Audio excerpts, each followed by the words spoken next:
medications.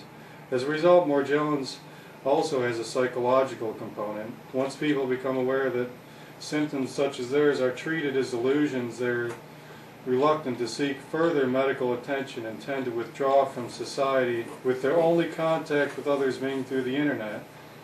They begin living a lifestyle of the leper. Many have to give up their jobs and become dependent on public assistance. This adds to the psychological debilitation of the disease. Not being taken seriously when you know that you have a terrifying, devastating disease causes permanent psychological damage. Morgellons victims feel the resentment other patients do when they're told it's all in their heads. As Morgellons progresses and neurological symptoms become more manifest, patients can become difficult to care for and deal with. Isolated only with the internet, they become less able to effectively care for themselves. Some Morgellons patients have committed suicide. Oakland A's player Billy Koch and his family all have Morgellons. They have been open about their disease and have made some attempt to educate others. Billy had to retire from his baseball career as a result of the disease. Singer Joni Mitchell also has Morgellons, and the disease has negatively impacted her career as well. Yeah. Authorities on the disease are emerging. One of the few people to take the disease seriously is Randy Wymore, a neuroscientist at Oklahoma State University Center for Health Science. He received samples from a range of people who claimed to have the fibers that had come through their skin. Although these examples all resemble one another, to him they looked like no other synthetic or natural fiber with which he compared them. He finally asked the Tulsa Police Department forensics team to examine them. The team identified the chemical structures of the fibers and compared them in their database of 800 fibers. They found no match, so they used gas chromatography to compare the fibers with their data on 90,000 organic compounds. The fibers did not match up with any of them.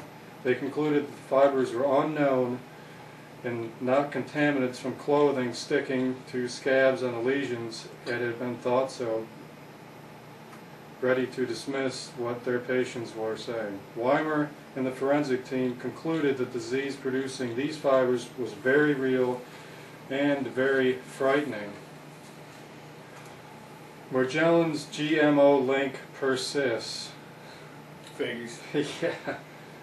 About the time that Dr. Weimer's forensic investigation of the fibers was completed, a specialist in infectious disease detection, Ahmed Kalani, claimed to have broken down 2 fiber samples and extracted their DNA. He found that they belonged to a fungus.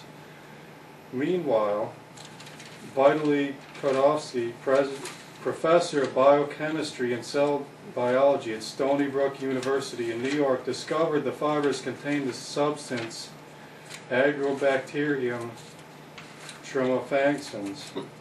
That's probably not right, but the bacteria causing crown gall disease in plants, formation of tumors in more than 140 species of plants. It is a genus of gram-negative bacteria capable of genetically transforming not only plants, but also other eukaryotic species, including humans. Anonymous samples were provided to the professor by Morgellons Research Foundation to use in investigating the potential presence in biopsies from Morgellons patients. Control reactions include samples provided by healthy donors. Only Morgellons, not healthy subjects, tested positive for bacterium in these studies. The professor issued a statement saying his observations does not imply that the bacterium causes Morgellons or that Morgellons is indeed an infectious disease. However, he has called for further study to determine 1. Statistical significance of data, 2. Whether the bacterium caused genetic transformations of the infected tissue, and 3. Whether infection of laboratory animals with the bacterium can recreate symptoms of Morgellons.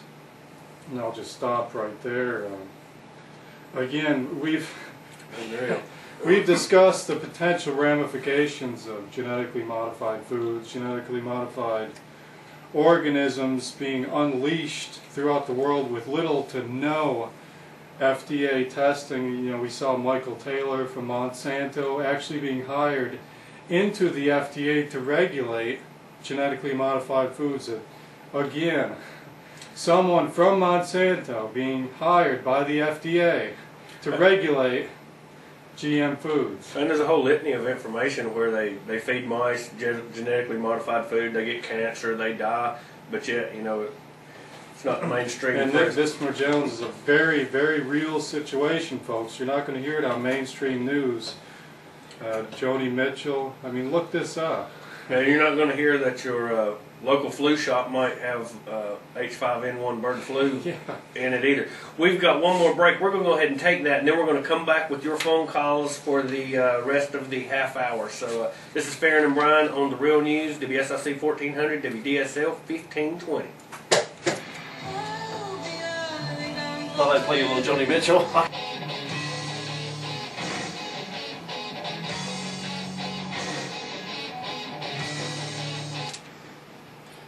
All right, we are back on the Real News. Also, we'd like to thank our two sponsors, Mr. Sharp, Mr. Al Cobb. If anyone's interested in advertising on our broadcast, please contact the station.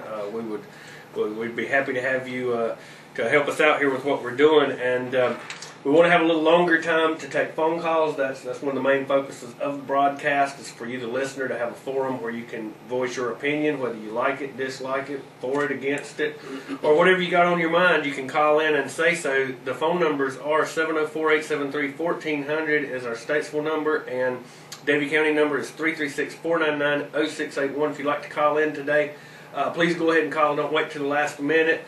We go off at about 2 minutes till. But I found this very interesting. This is a report by Border Fire Report. The United Nations, our children's new parent.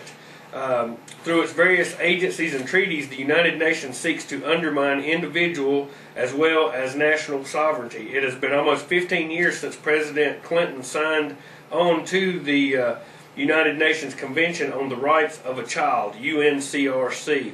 The U.S. remains one of the last holdouts as the treaty lies dormant, yet to be ratified. The UNCRC grants children new civil, social, cultural, and economic rights that could override parental decisions.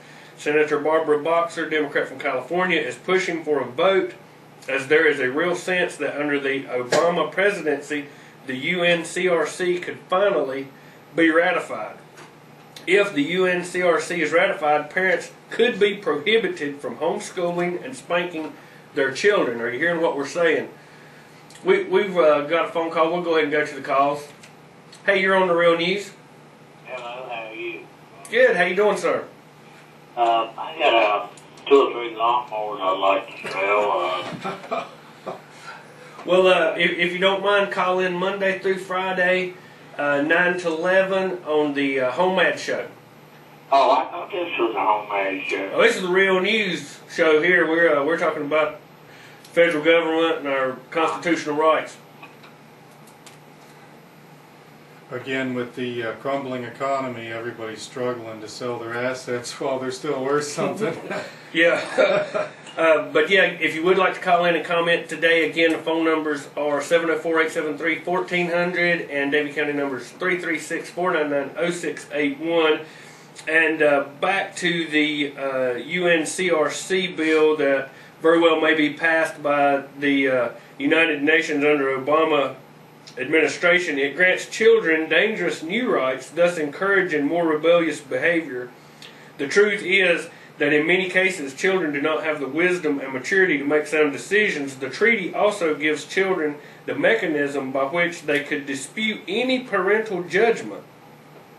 The UNCRC transfers more parental authority to the state while granting children radical new rights. And this was actually sent to me by a listener. A couple of listeners have sent me the same story. Under the UNCRC, an 18-member committee has been established to review children's rights and any other disputes that might arise.